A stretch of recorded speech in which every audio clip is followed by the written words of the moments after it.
जिस इंसान ने आज तक कोई भी गलती नहीं की, उस इंसान ने आज तक कुछ भी नया करने का ट्राई नहीं किया, ऐसा ही कुछ मानते थे इस दुनिया के सबसे महान साइंटिस्ट एल्बर्ट आइंस्टाइन।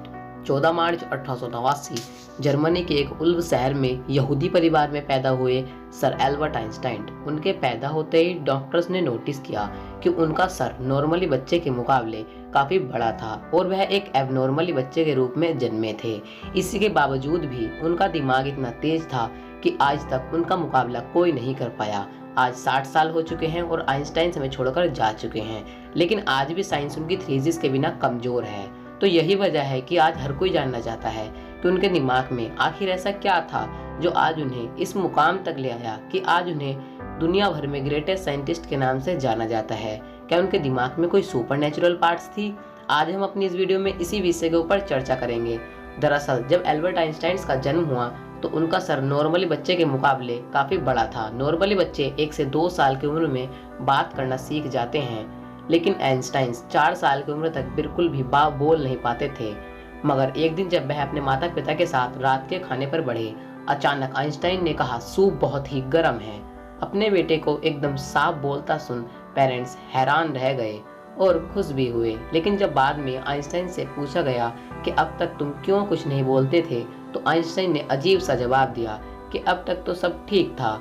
आइंस्टाइन के जीवन से जुड़े अजीब व गरीब किस्से यही नहीं रुके, बल्कि उनके बड़े होने तक कई ऐसी आदतें थी जिनके बारे में जानकर हैरान रह जाते हैं। जैसे एल्बर्ट आइंस्टाइन को डेट्स और फोन नंबर्स याद रहने में प्रॉब्लम होती थी, यहाँ तक कि उन्हें खुद का फोन नंबर भी याद नहीं रहता था।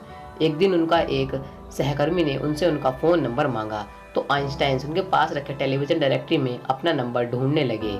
यह देख सहकर्मी चकित होकर बोला कि आप अपना खुद का फोन नंबर क्यों याद नहीं रखते? तो आइंस्टाइन ने जवाब दिया कि आखिर में ऐसी चीजें क्यों याद रखूं जो मुझे किताबों में ढूंढने से मिल जाती हैं। आइंस्टाइन कभी भी जूतों के अंदर मोजे नहीं पहनते थे क्योंकि उनकी टांगों की उंगलियां इतनी बड़ी थी कि बचपन में अक्सर उनकी टांगों की उंगलियों की वजह से जुराबों में छेद हो जाया करते थे। इसलिए आइंस्टाइन ने जुराबें ही पहननी छोड़ दी।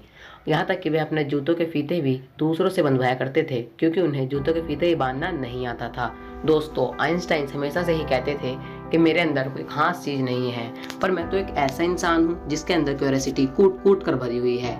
लेकिन आपको यह जानकर बहुत ही हैरानी होगी कि आइंस्टाइन हमेशा से इतने बुद्धिमान नहीं थे, बल्कि वह तो बचपन में पढ़ाई में बहुत ही कमजोर थे। यहाँ तक कि स्कूल में उनकी गिनती भी बेवकूफ बच्चों में की जाती थी। खास करके उनके कुछ हरकतों की वजह से तो कुछ लोगों ने उन्हें शारीरिक बुद्धि से विकलांग कहना भी शुरू कर दिया, खास करके आइंस्टाइन के टीचर ने, क्योंकि वह साइंस और मैथ्स के अलावा और सभी सब्जेक्ट्स में फेल होते थे। आइंस्टाइन को बचपन से ही किताबी ज्ञान में कोई रुचि नहीं थी। इसी के बावजूद भी उन्होंने आज हमारे सामने साइंस की कई ऐसी थीसिस पेश की जिसके बिना साइंस आज भी कमजोर है। तो यही वजह है कि आज भी आइंस्टाइन का दिमाग चर्चा का विषय बना हुआ है। 18 अप्रैल 1955 आइंस्टाइन की मृत्यु के बाद ऑथोलॉजी डॉक्टर थॉमस हार्वे ने आइंस्टाइन के परिवार की अनुमति के बगैर उनका दिमाग निकाल लिया था और वह वहां से भाग गए। उनकी इस हरकत की वजह से डॉक्टर हार्वे को नौकरी से निकाल दिया गया, लेकिन उन्होंने कहा कि यह उन्होंने सिर्फ रिसर्च के लिए किया है और वह वादा करते हैं कि वह उनके दिमाग पर रिसर्च जरूर करेंगे ताकि इससे आने वाले समय में साइंस और साइंटिस्ट दोनों को ही कुछ फायदा हो सके। लेकिन रिसर्च की परमिशन ना मिलने के कारण डॉक्टर हार्वे ने आइंस्टाइन के ब्रेन को एक जार के अंदर बेसमेंट में कैद रखा। बाद में आइंस्टाइन के बेटे हाइन एल्बर्ट आइंस्टाइन की अनुमति के बाद डॉक्टर हार्वे ने आइंस्टाइन के ब्रेन पर रिसर्च करनी शुरू की। पहले डॉक्टर हार्वे ने आइंस्टाइन के दिमाग का वजन किया, जिसका वजन 1230 ग्राम था, जो कि एक नॉर्मल ब्रेन से काफी छोटा था। दरअसल एक नॉर्मल ब्रेन का वजन करीब 1400 ग्राम होता है। उसके बाद डॉक्टर हार्वे ने आइंस्टाइन के ब्रेन के 240 भागों में टुकड़े किए और उन टुकड़ों को दुनिया के मशहूर रिसर्चरों के पास भेज दिया ताकि वो अच्छी तरह से जान सकें कि आइंस्टाइन के ब्रेन में आखिर ऐसा क्या था जो आम इंसान के अंदर नहीं था। उसके बाद डॉक्टर हार्वे ने आइंस्टाइन के ब्रेन के टिश्यूज के 1000 माइक्रोस्कोप सेल लेंस बनाए जिससे आइंस्टाइन के दिमाग की अच्छी तरह से जांच हो सके। रिसर्च के बाद यह पाया गया कि आइंस्टाइन के दिमाग में नॉर्मल ब्रेन से ज्यादा सेल्स थी। आइंस्टाइन के ब्रेन का सिलिकुलर कोर्टेक्स नाम का हिस्सा नॉर्मल ब्रेन के मुकाबले काफी अलग था। दरअसल सिलिकुलर कोर्टेक्स नाम का हिस्सा दिमागी जरूरी हिस्सा होता है जो सबसे जटिल दिमागी प्रोसेस के लिए मेन फैक्टर होता है, और यही ऐसा हिस्सा होता है जो सबसे अजीब और गरीब तरह से भी कसित होता है।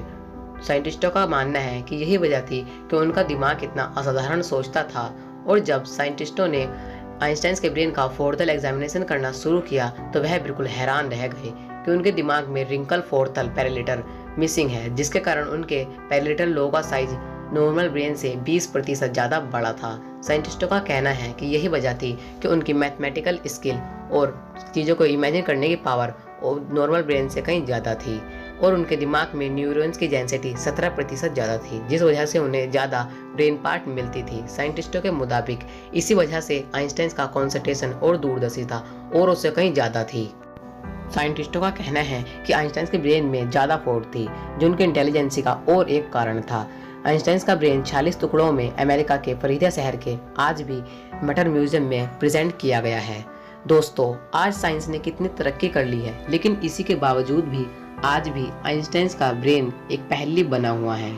लेकिन आज भी साइंटिस्टों को आशा है कि फ्यूचर में किसी बेहतरीन तकनीकी के जरिए आइंस्टाइन के ब्रेन को अच्छी तरह से समझने में कामयाबी हासिल होगी। डॉक्टर थॉमस हार्वे ने आइंस्टाइन के दिमाग के साथ जो कुछ भी किया वो सही था या गलत, अपनी राय हमें कमेंट सेक्शन में जरूर बताएं। दोस्तों, आज के लिए बस इतना ही। आशा करते हैं कि आप लोगों को यह वीडियो पसंद आई होगी। फिर मिलेंगे अगली वीडियो में ऐसे किसी मजेदार विषय के साथ। अगर आपको ऐसी और मजेदार वीडियोस देखनी है तो हमारे चैनल को सब्सक्राइब कर लें और बेल आइकन को ऑल पर ऑन कर लें, ताकि हमारी किसी भी नई वीडियो का नोटिफिकेशन आप तक पहुंच जाए। अगर आपको यह वीडियो अच्छी लगी तो लाइक, कमेंट और ज़्यादा से ज़्यादा शेयर जरूर करें। तो फिर मिलते हैं ऐसी अगली वीडियो के साथ। तब तक के लिए शुक्रिया।